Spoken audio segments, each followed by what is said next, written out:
I don't know that this was my first portrait body of work.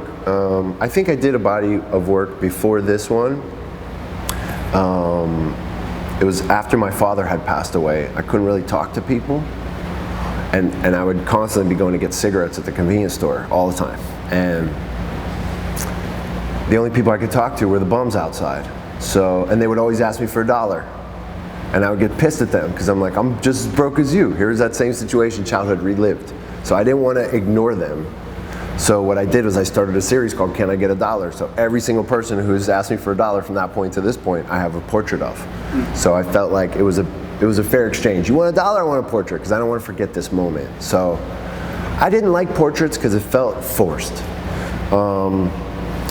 Some of the old portrait artists that I'm in, even Cindy Sherman, my new work is more like an ode to her. I felt like portraits seemed a little stale, a little too, I'm a photographer and I understand light and I understand all this stuff, and I enjoyed the photographers who got the real human out of it.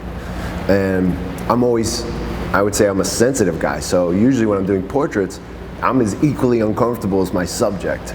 They're uncomfortable, I'm uncomfortable, so this body of work snuck in there because the camera was the outsider to the relationships. I was so close to these men because of either my family, I was their mentor in recovery, or they were my mentor. So it was a Diane Arbus effect. They were my friends, even though they look like freaks and wow, look at these people. I didn't see them that way at all. I saw them like, this is my buddy. We've shared each other's soul to each other. And so when I asked him to take a picture, the only person who was a little, I think, hesitant was Typo. He kept his eyes out of it a little bit. But everybody else was proud to stand tall as a Jew. And the yarmulke is the yarmulke I was bar mitzvahed with. And the reason I asked him to wear a yarmulke is because, not because I'm a super religious guy, but I like this symbol of the yarmulke as this delineation of our relationship to a higher power. It's annoying, it falls off, we don't want it to be there, and I feel like that is our relationship with a higher power. So it was like taking portraits of men publicly acknowledging God to me and their Judaism at the same time.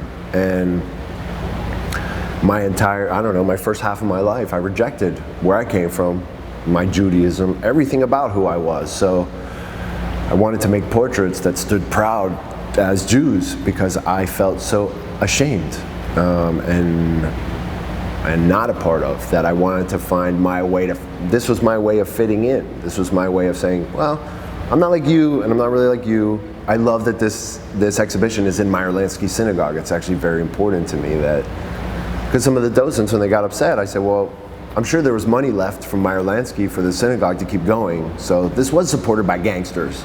So if these guys are gangsters, what's the big deal? What do you want, who cares? I also wanted the gaze to be transferred because a lot of the exchange between men, I think most men don't know how to be vulnerable. No one's ever shown it to them.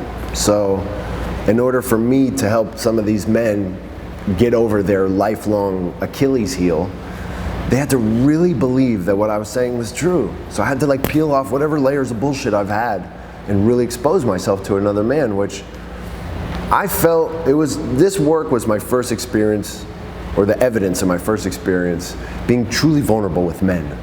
And I felt like that was reserved maybe for a homosexual experience, but I'm a heterosexual guy having a very emotionally connected moment with another man, and it's not sexual at all.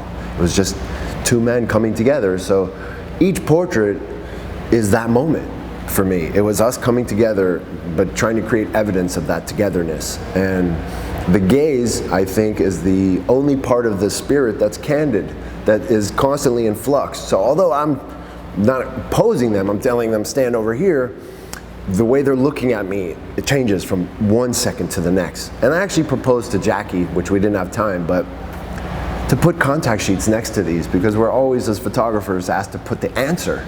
And I'm like, it's not about the answer, it's really about all these other questions that I asked before this answer photo.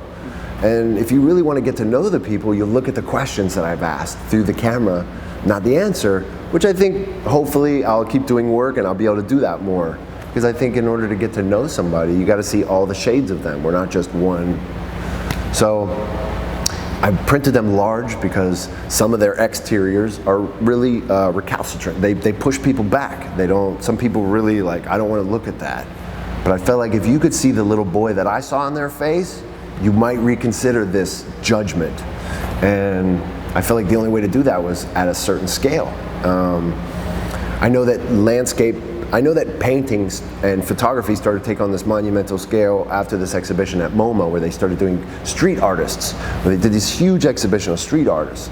And then advertising photography became huge. And then, photographers started to compete with landscape painters. And so I think the history of portraiture, not that I'm bored with it, but I think if you're going to make new portraits, or you're going to make portraits that, if you're going to make it all, you got to ask yourself why. And it can't, in my head, it can't be just because. Like, otherwise, that image is not going to survive. It's going to get chewed apart, and no one's going to care about it. It'll get stored on your hard drive and back to the graveyard. So I didn't want to create more graveyard photos.